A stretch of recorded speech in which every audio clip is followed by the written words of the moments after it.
الحمد لله وكفى وسلام على عباده الذين اصطفى أما بعد فأعوذ بالله من الشيطان الرجيم بسم الله الرحمن الرحيم والعصر إن الإنسان لفي خسر إلا الذين آمنوا وعملوا الصالحات وتواصوا بالحق وتواصوا بالصبر صدق الله العظيم۔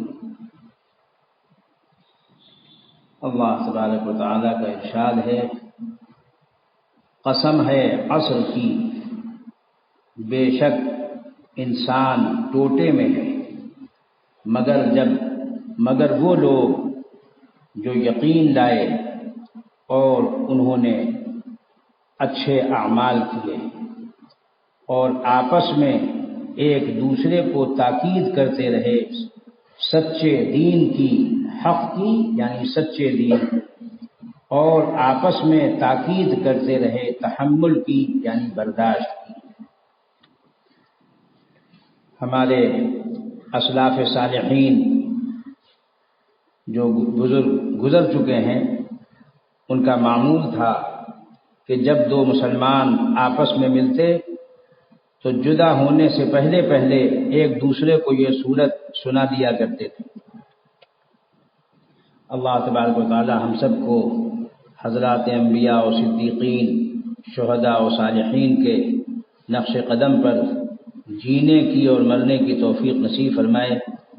جب تک ہم سب زندہ رہیں تو اسلام پر پورے طور پر زندہ رہیں، اور جب ہم سب کا وقت موعود آئے تو ایمان کامل پر ہم سب کا خاتمہ ہو۔ اللہ تعالی ہم سب کو دنیا میں ہدایت پر قائم رکھیں اور ہم سب کو بلا حساب و عذاب نجات عطا فرمائیں۔ عصر زمانے کو کہتے ہیں، یعنی قسم ہے زمانے کی جس میں انسان کی عمر بھی داخل ہے، جسے تحصیل کمالات اور سعادات کے لیے ایک متاع گرامایہ سمجھنا چاہیے۔ اللہ تعالیٰ نے انسان کو جو عمر دی ہے، اس میں وہ بڑی اچھی چیزیں حاصل کر سکتا ہے، اور اگر نہ چاہے تو اس کو ضائع کر دے۔ اللہ تعالی ہم سب کی حفاظت فرمائیں اپنی عمر کو ضائع کرنے سے۔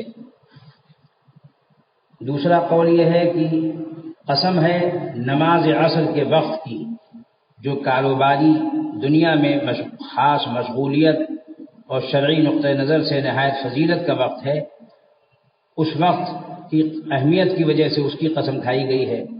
حضور اقدس صلی اللہ علیہ وسلم نے ارشاد فرمایا کہ جس کی نماز عصر فوت ہو گئی تو گویا اس کا سب گھر بار لٹ گیا۔ اور تیسرا قول یہ ہے کہ قسم ہے ہمارے پیغمبر آخر الزماں سید المرسلین خاتم النبیین محمد الرسول اللہ الصادق الامین صلی اللہ علیہ وسلم کے زمانے مبارک کی، جس میں رسالت عظمیٰ اور خلافت کبریٰ کا نور اپنی پوری آب و تاب کے ساتھ چمکا تھا۔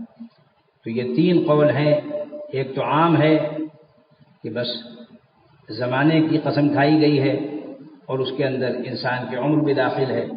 دوسرا قول یہ ہے کہ نماز عصر کی اہمیت کی وجہ سے اس کی قسم کھائی گئی ہے، اور تیسرا قول یہ ہے کہ حضور اقدس صلی اللہ علیہ وسلم کا زمانہ، چونکہ دنیا میں جتنے بھی زمانے آئے ان میں سب سے اعلیٰ درجے کا زمانہ وہ تھا جو حضور اقدس صلی اللہ علیہ وسلم کا زمانہ تھا۔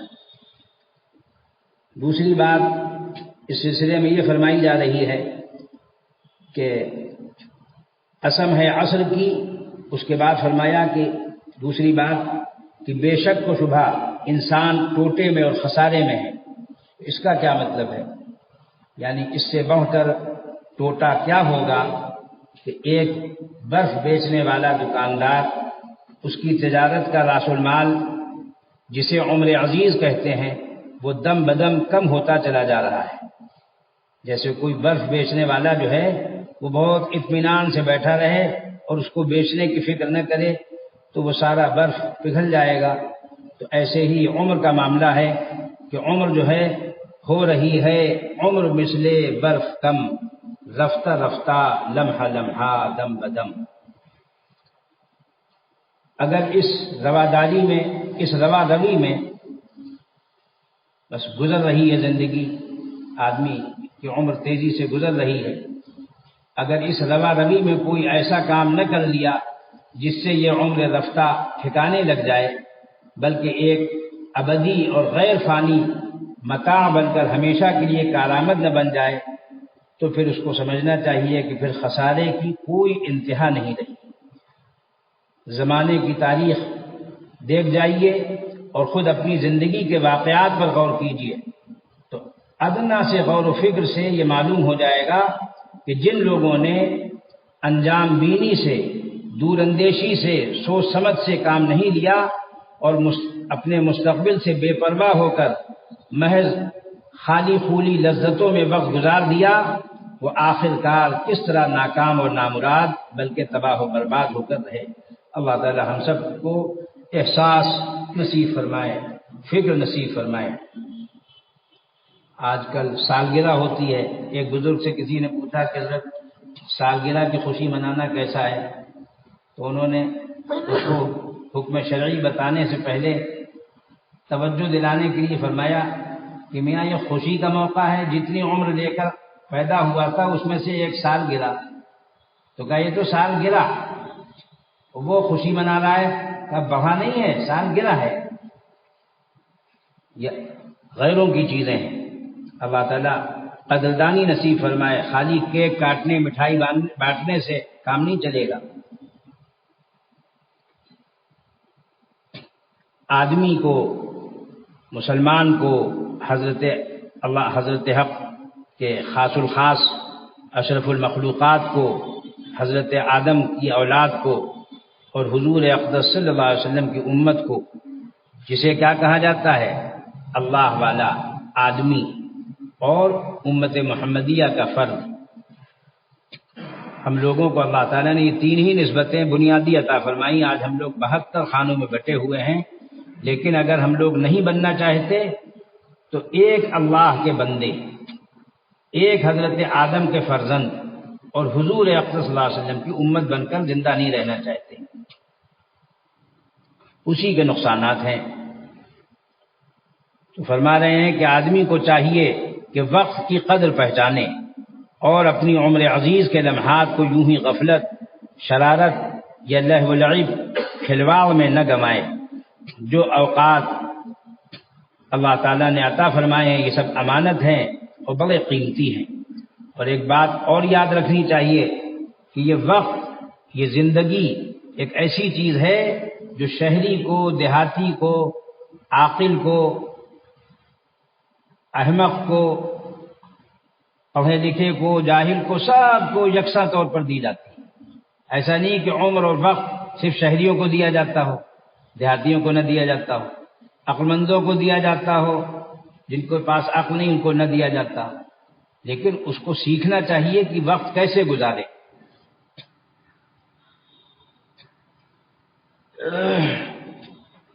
خصوصاً وہ گنا مایا اوقات جن میں آفتاب رسالت اپنی انتہائی نور افشانی سے دنیا کو روشن کر رہا ہے۔ حضور اقدس صلی اللہ علیہ وسلم کا یہ زمانہ چل رہا ہے، قیامت تک کوئی نیا نبی و رسول نہیں آئے گا۔ اگر غفلت و نسیان میں یہ اوقات گزار دیے گئے تو سمجھ لینا چاہیے کہ اس سے بڑھ کر انسان کے لیے کوئی خسارہ نہیں ہو سکتا۔ لہذا خوش نصیب اور بلند اقبال وہی لوگ ہیں جو اس عمر فانی کو باقی اور ناکارہ زندگی کو کارآمد بنانے کے لیے جد و جہد اور فکر و کوشش کرتے ہیں، اور بہترین اوقات اور عمدہ مواقع کو غنیمت سمجھ کر کسب سعادت اور تحصیل کمال کی کوشش میں لگے رہتے ہیں۔ اور یہی وہ لوگ ہیں جن کا ذکر آگے فرمایا گیا ہے، الا الذین آمنوا وعملوا الصالحات، مگر وہ لوگ جو یقین لائے اور انہوں نے بھلے کام کیے۔ یعنی انسان کو خسارے سے بچنے کے لیے 4 باتوں کی ضرورت بتلائی گئی ہے خلاصے کے طور پر۔ نمبر 1، اللہ اور اس کے رسول پر ایمان لائے اور ان کی ہدایات اور ان کے وعدوں پر، خواہ وہ دنیا سے متعلق ہوں یا آخرت سے متعلق ہوں، پورا یقین رکھے۔ دوسرے، اس یقین کا اثر محض قلب و دماغ تک محدود نہ رہے بلکہ جوارح میں بھی ظاہر ہو، اور اس کی عملی زندگی اس کے ایمان قلبی کا آئینہ ہو۔ تیسری چیز یہ بتلائی گئی کہ محض اپنی انفرادی صلاح و فلاح پر قناعت اور اکتفا نہ کرے، بلکہ پوری ملت کے اجتماعی مفاد کو پیش نظر رکھے اور اپنی قوم صرف ایمان والوں کو سمجھے۔ جب سے یہ گڑبڑ سڑبڑ لوگوں نے شروع کر دی ہے، اس وقت سے بھی گڑبڑ ہوئی ہے۔ بھائی اگر سب کو ایک قوم کہنا ہے تو کہو کہ ہم سب کو ایک اللہ کے بندے بن کر رہنا چاہیے، چونکہ ہم ایک کے پیدا کیے ہوئے۔ کہو کہ ہم اللہ تعالیٰ کے خلیفہ حضرت آدم کی اولاد ہیں، حضرت حوا کی اولاد ہیں، لہذا ہم کو اللہ تعالیٰ کا فرما بردار بندہ بننا چاہیے، حضرت آدم حضرت حوا کا فرما بردار بیٹا بننا چاہیے۔ اور تیسری اور آخری نسبت ہماری یہ ہے کہ ہم حضور اقدس صلی اللہ علیہ وسلم کی امت میں داخل ہیں، لہذا ہم سب کو ان کو ماننے والا ہونا چاہیے۔ بناؤ قوم پوری، ہم اس کے لیے تیار ہیں بالکل، لیکن جس کو اللہ تعالیٰ نے الگ الگ بیان کیا ہے کہ مومن اور کافر ایک نہیں ہو سکتے، جنت اور جہنم ایک نہیں ہو سکتے، حق اور باطل ایک نہیں ہو سکتے، سنت اور بدعت ایک نہیں ہو سکتی، جہالت اور علم ایک نہیں ہو سکتا، حماقت اور عقل مندی ایک نہیں ہو سکتی، صحیح اور غلط ایک نہیں ہو سکتا، تو آپ نے یہ کہاں سے راگ الاپ دیا متحدہ متحدہ، اور آپ جو ہیں ہر وقت یہی راگ الاپے ہوئے ہیں۔ یہ پہلے تو عوام جاہل ہوتے تھے، اور اب صورتحال یہ ہے کہ اللہ تعالی ہم سب کی حفاظت فرمائے، ہم لوگوں کا آوا ہی بگڑا ہوا ہے، اس وجہ سے یہ نقصان سخت سامنے آیا ہے۔ ہم نے ایک بزرگ سے خود سنا، وہ جہاں رہتے تھے وہاں کے حالات بہت تشویشناک سننے میں آ رہے تھے۔ میرے سامنے ان سے جب حال پوچھا دوسرے حضرات نے، تو انہوں نے بغیر کسی تامل، بغیر کسی سوچ وچار کے فرمایا جیسے ہمارے عقائد، اعمال اور اخلاق اللہ تعالیٰ کے حضور میں پیش ہوتے ہیں ویسے ہی فیصلے لے کر آتے ہیں، صرف یہ خیریت بتائی۔ تیسرے، محض اپنی انفرادی، خالی اپنی نہیں، محض اپنی انفرادی صلاح و فلاح پر قناعت اور اکتفا نہ کرے، بلکہ پوری قوم و ملت کے اجتماعی مفاد کو پیش نظر رکھے۔ جب دو مسلمان ملیں تو ایک دوسرے کو اپنے قول اور فعل سے سچے دین یعنی اسلام کی اور ہر معاملے میں سچائی اختیار کرنے کی تاکید کرتے رہیں۔ چوتھے، ہر ایک کو دوسرے کی یہ نصیحت اور وصیت رہے کہ دیکھو بھائی، حق کے معاملے میں اور شخصی اور قومی اصلاح کے راستے میں جس قدر بھی سختیاں اور دشواریاں پیش آئیں یا طبیعت کے خلاف امور کا تحمل کرنا پڑے، ان کو اللہ تعالیٰ کی رضا کے لیے، اللہ تعالیٰ کی محبت میں پورے صبر اور استقامت کے ساتھ برداشت کرنا چاہیے۔ اس وقت یہ میں عرض کیا کرتا ہوں، دیکھو یہ امتحان کا وقت ہے، عوام کے بھی خواص کے بھی۔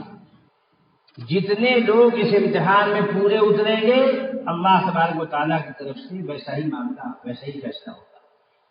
دو باتیں پیش کی جا رہی ہیں، غور کر لیجئے نتیجے پر، کہ یا تو مشرک بن جاؤ، کافر بن جاؤ، کم سے کم منافق بن جاؤ۔ دوسری صورت یہ ہے کہ نہیں، ہم کو مومن رہنا، ہم کو مسلم رہنا، ہم کو محسن رہنا، ایمان، اسلام اور احسان کے ساتھ شرک، کفر اور نفاق جمع نہیں ہوتے۔ بس یہ دو فیصلے کرنے ہیں، اس میں آدمی کو دو حالتیں پیش آئیں گی، یا تو جان دینے کی یا جان لینے کی، اس کے لیے تیار ہے، کیونکہ ایمان سے زیادہ قیمتی دنیا سے آخرت تک کوئی چیز نہیں۔ دنیا اور آخرت کی جتنی نعمتیں ہیں سب اسی نعمت ایمان کے تو فائدے۔ اللہ تعالی ہم سب کو اس اخلاص کے ساتھ، صدق کے ساتھ، ہمت کے ساتھ استقامت بخشیں اور اپنی رضا اور محبت کا ذریعہ بنائیں، اور دنیا میں ہدایت کا ذریعہ بنائیں اور آخرت میں نجات کا ذریعہ۔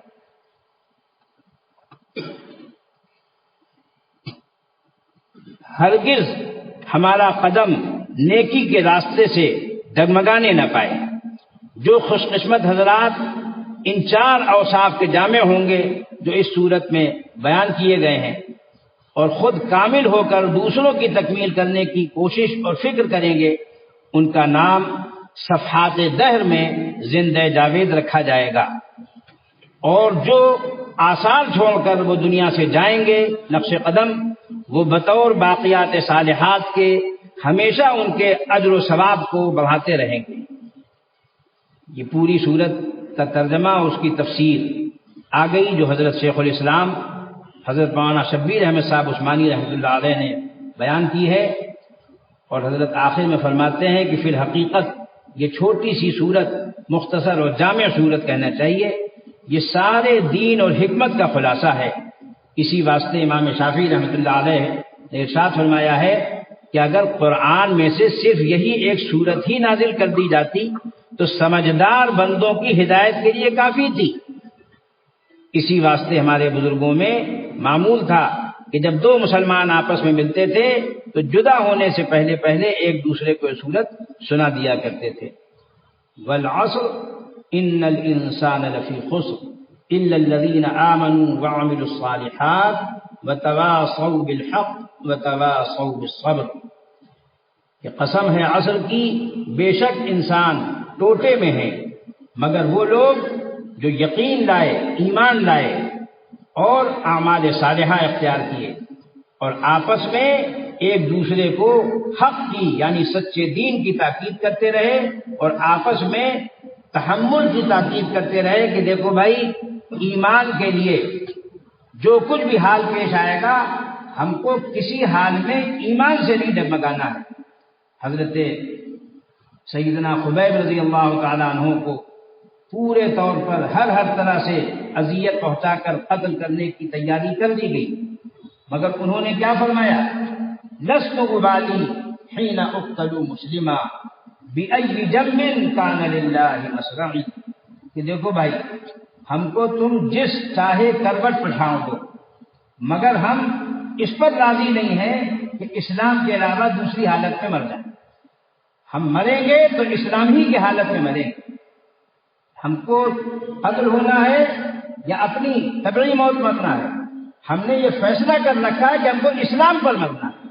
تو یہ ہے حضرت سیدنا خبیب رضی اللہ تعالیٰ عنہ، جن کو حضور اقدس صلی اللہ علیہ وسلم نے بلیع الارض فرمایا۔